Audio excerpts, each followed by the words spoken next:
shift in government because of the same ship jumping. Now ship jumping is not good. And the people's right is being trampled upon. The people's right, what our forefathers fought for, is being denied.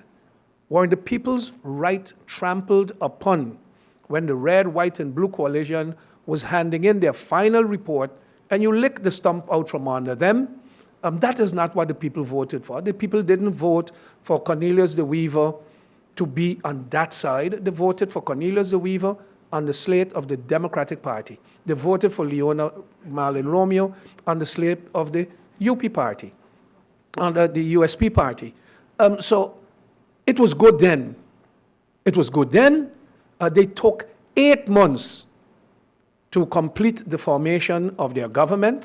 When we came with 5 ministers in less than a month, they jump and criticize it. A few days after, another minister was added, and another one will be added shortly. We have not taken 8 months and won't take 8 months. So, as far as I'm concerned, it is political hot air and rhetoric, and it's the same thing about the government, the National Alliance-led government, is preventing a decision by GEBE. My God, there has been no directive from this government towards GEBE about the purchasing of a generator. If there is any stalling, I challenge and I ask any one of you, you are free to go and ask anybody in management of GEBE, ask the board of GBE if they have met with government, with anybody in government, and told them, here's a purchase of a generator, we need a decision from you so that it can go ahead.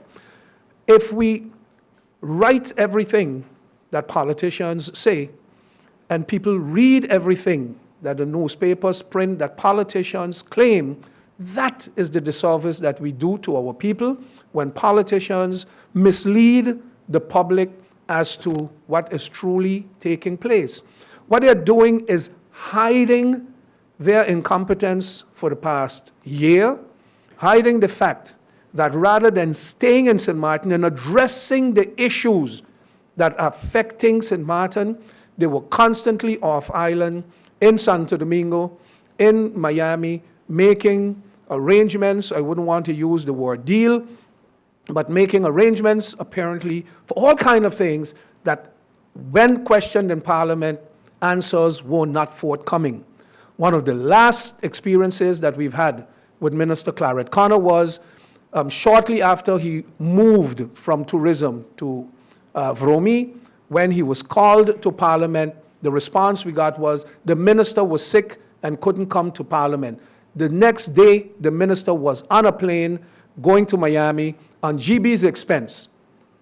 GB paid for the ticket, GB paid for the hotel, GB paid him a per diem, which is wrong. Which is wrong. The minister is not a GEBE employee, and therefore GBE should not have been paying for the minister to travel to Miami.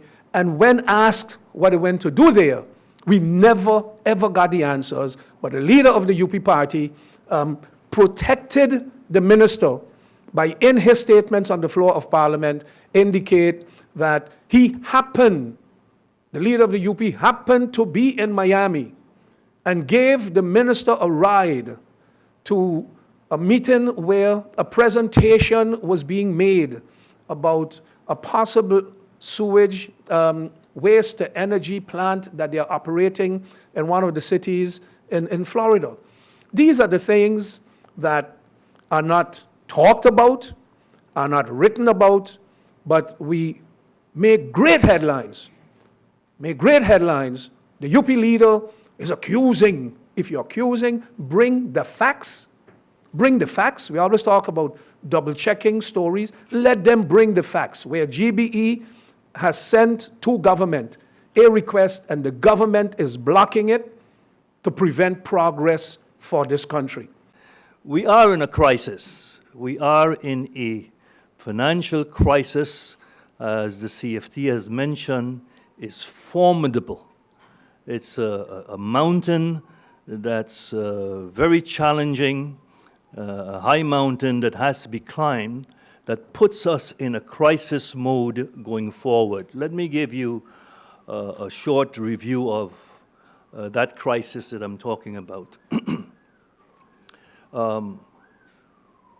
Since 10-10-10 to now, we've never had a balanced budget. In fact, we've built up deficits over those 5 years that amounts to about 60 million in 2015. 60 million while we're supposed to have had balanced budgets. That 60 million, we have to compensate for it. Compensate for it by going forward. We were given by the CFT and the instruction that we have to settle those deficits, and they gave us 3 years to do so, meaning starting 2016, every year going forward, 20 million to settle that item. It means that if we have an average income of 445 million a year in income, we have to start by deducting 20 million from that projected 445 million, so we only have 425 million income, and our expenses have to be limited to that 225 going forward. So even though the income is going to be 445, given the fact we have to compensate going forward the next 3 years, 20 million a year, we only have 425 a year to do that. That's one component. What has not been mentioned before, but also becomes a huge challenge going forward, is starting around September 2016, the debt relief of the Netherlands Antilles that was received 10-10-10, advanced by Holland, payments on that debt relief that ran into a couple of billions, payments has to start being made on repaying that debt. Our share of that debt. Our share of that debt was about 27% because we were part of the Netherlands Antilles. So theoretically and technically, I just mentioned to you if we have 425, they've given us 3 years to settle that. We've got to deduct the 20 million from that. But also in the payment schedule is that you have to pay 26 million in September. So actually you need to deduct that also. So you start to get a good picture of the crisis that I'm referring to. Some people think it came in here as a hatchet man and I'm cutting here or trying to cut there and even ascribe to me cuts that I have not even thought of or I think is impossible. But it has nothing to do that I only want to cut. It has to do how are we going to survive? How are we going to survive financially? How will we recognize that there's a crisis that we cannot continue as business as usual?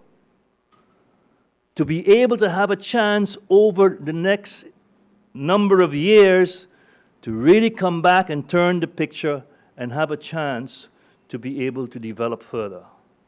That is the issue. That's the reality that we have to deal with.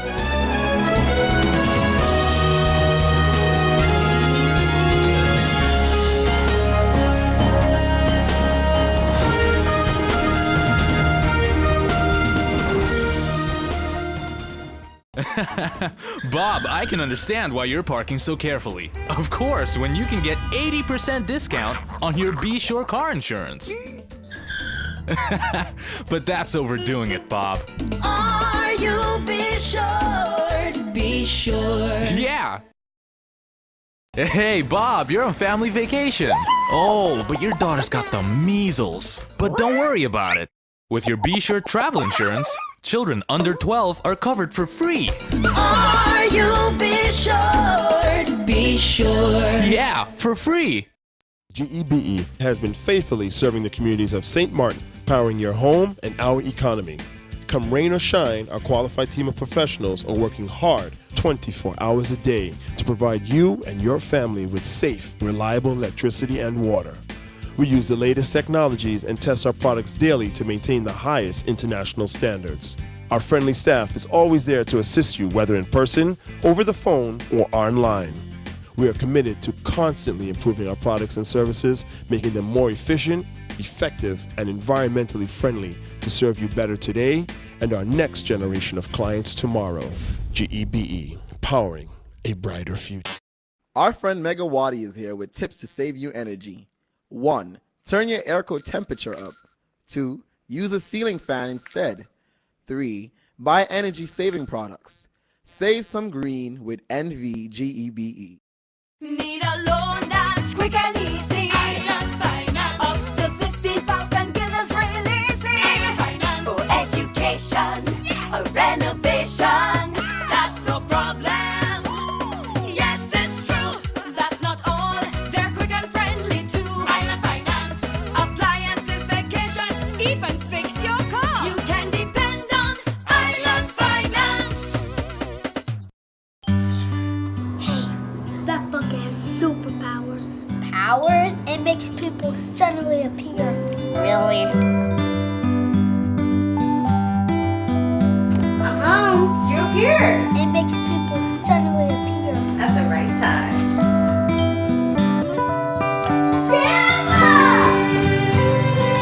Festive feast from KFC. The taste that brings everyone together. So good. I'm feeling funny, man. I feel like I'm getting a pain in my chest. I got this. You sure? Yes. It's You 30 sure? breaths and 2 compression. Give her air. Oh, Monique, look, she waking up. No, Fernand. It is not 30 breaths and 2 compressions. It is 30 compressions and 2 breaths. CPR can be done in 3 simple steps. Step 1, check and call. Step 2, press down or pump. Step 3, blow. I got it now. It's 30 compression and 2 breaths. Yes. CAB.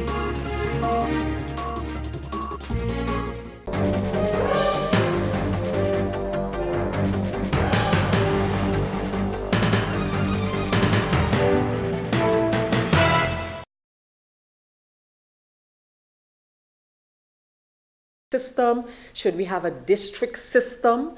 And I want to remark here that while many of these things can be listed as separate, a lot of them have connections. So if you change one, you would have to change others as well. You have the matter of registration of political parties. Can we and should we include in the registration of political parties more responsibilities for the candidates? This is something that we can deliberate in terms of looking at the law on registration and finances of political parties and see if things like consent, pledge, etc. of candidates again will strengthen the bond between party and candidate. As you know, and until now, that has been somewhat taken for granted. But right now, in our current legislation, candidates are required to sign off. Each and every individual candidate needs to sign off to the list of candidates that he or she is running on that list. So every individual candidate needs to sign off. Yes, I am aware that along with me on this list are the following persons, and I declare and sign off that I know that. So maybe looking at that kind of a pledge or consent or whatever you want to call it, and amplifying that would be, again, a way to kind of tie the candidate from the very beginning to the political party on whose list he or she runs. Then you have the matter of the Constitution. That is a longer process. There are several areas in the Constitution that we can look at. However, having stated all of this, I have always been, and I'm even more convinced of the fact that there is the need for education to the populace. to the populace, to the voting population. And so education in all of this is key. I have even been looking at the possibility and desirability of a so-called return guarantee. What do we see often today? Persons elected by the people to be their representative in Parliament, because of obvious reasons, do not easily take up a seat in government. Why? Because once that is done, that person, if government changes, has absolutely no claim back to the seat. And so if you think of some term, this is my term that I use, some type of return guarantee, that might also see more of the persons elected by the people holding government positions of minister, etc. Not of etc., of ministers. So that's another area. And then the matter of enforcement. Who controls?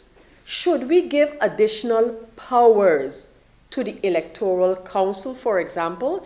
In countries where you have electoral councils, you have some places where those councils have far-reaching powers in terms of enforcement and control. Is this something that in our discussions regarding electoral reform we should be looking at?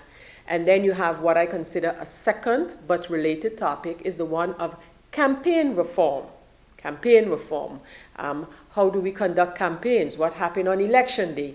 And again, I want to cite the famous 2013 motion of Parliament, where some of the issues of campaign reform were addressed. However, not much happened. And I want to again pick up that matter as we talk about a more general issue of electoral reform.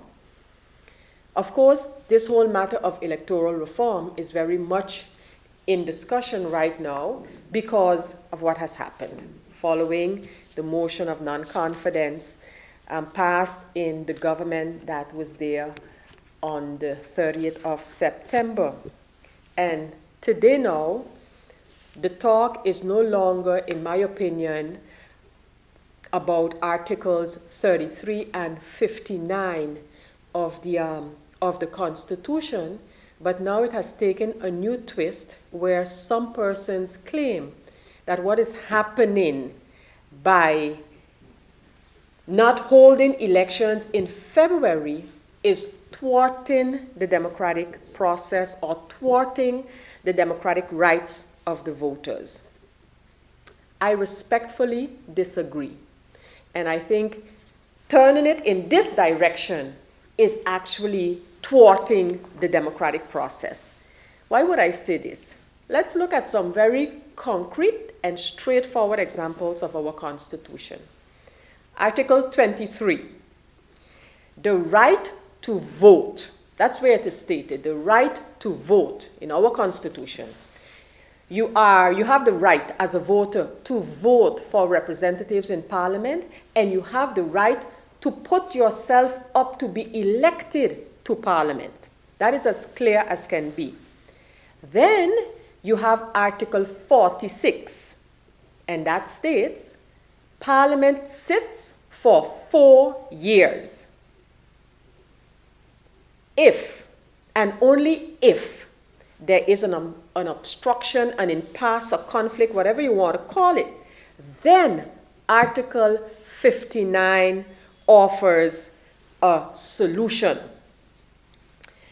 Because, and why is Article 59, in my opinion, subservient to all that I just mentioned, Article 23, the Article 46, Parliament sits for 4 years, etc., is because it is the Parliament of St. Martin that represents the entire population. Not my words, the words of our Constitution, Article 44, not the government. So again, the right, the constitutional right of the government to dissolve Parliament is an extraordinary one to be used in extraordinary circumstances.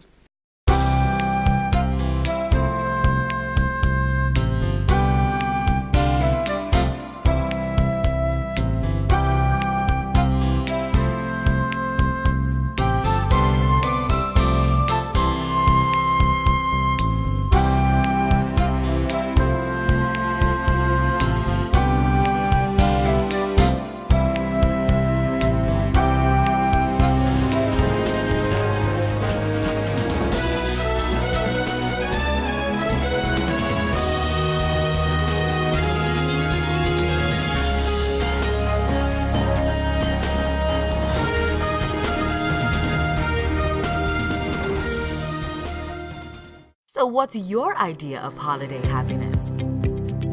Watching the kids open presents? Cooking in our new kitchen? The look on his face. Add to your holiday happiness with a loan from Scotiabank, and you could win a trip for two to Miami and other great prizes. Visit your Scotiabank branch today and talk to a representative about getting your loan. Contest ends January 15th. Conditions apply. Scotiabank. Discover what's possible.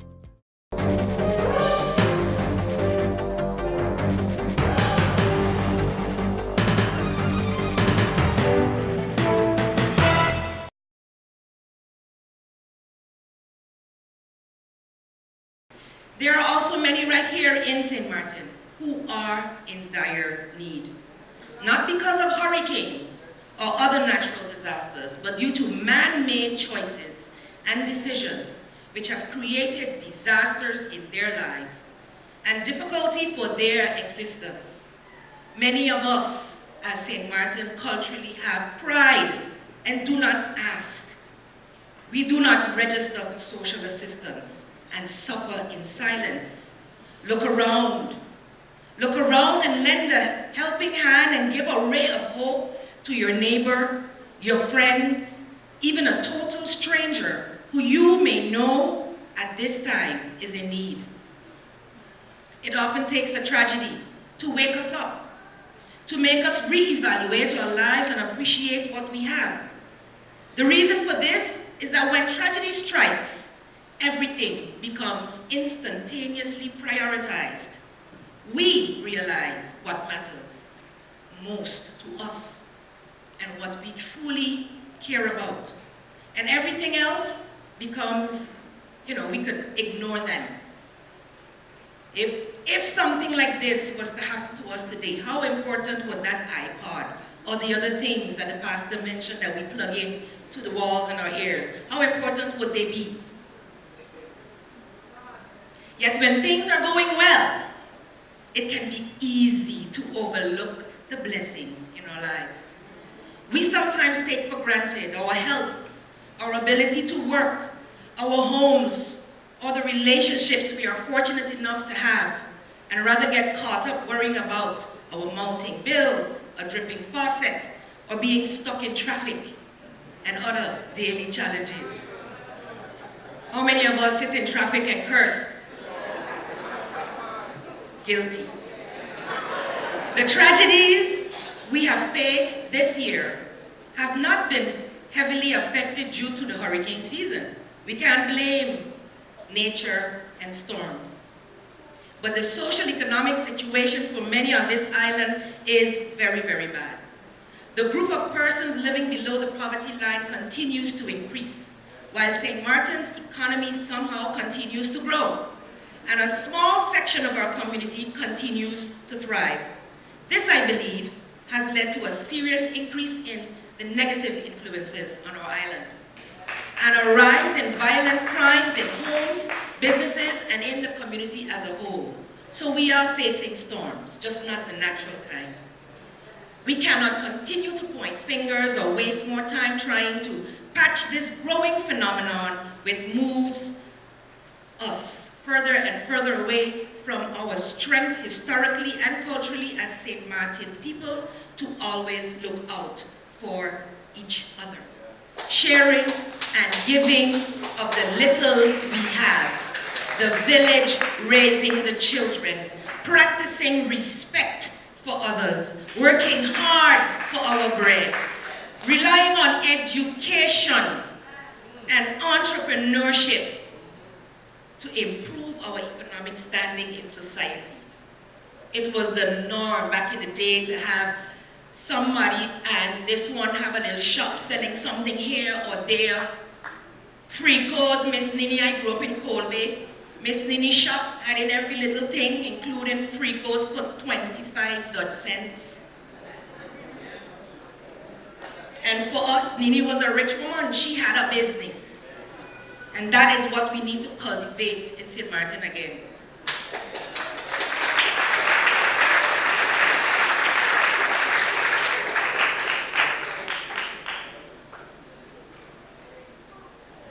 We all contribute to the change we want to see in this society. I envision a St. Martin that is a nation of peace, where each man, woman, and child has the opportunity for prosperity, where each man, woman, and child sees him or herself as an agent for change and a contributor to making St. Martin what it can be. So I say this to you: be the active, responsible, respectful parent, aunt, uncle, grandparent, teacher, preacher, or community activist to each child you encounter in your daily walks of life. You would think we sat down and took notes, right? Live the life we want the youth to emulate. I need to break that down. We like to point at young people, but we were young once, and somebody taught us, not only taught us. So live the life, be the example. They might rebel, that is natural, we did too. But the Bible clearly says to teach a child that the way it should go, and when he is a man, he will not depart from it.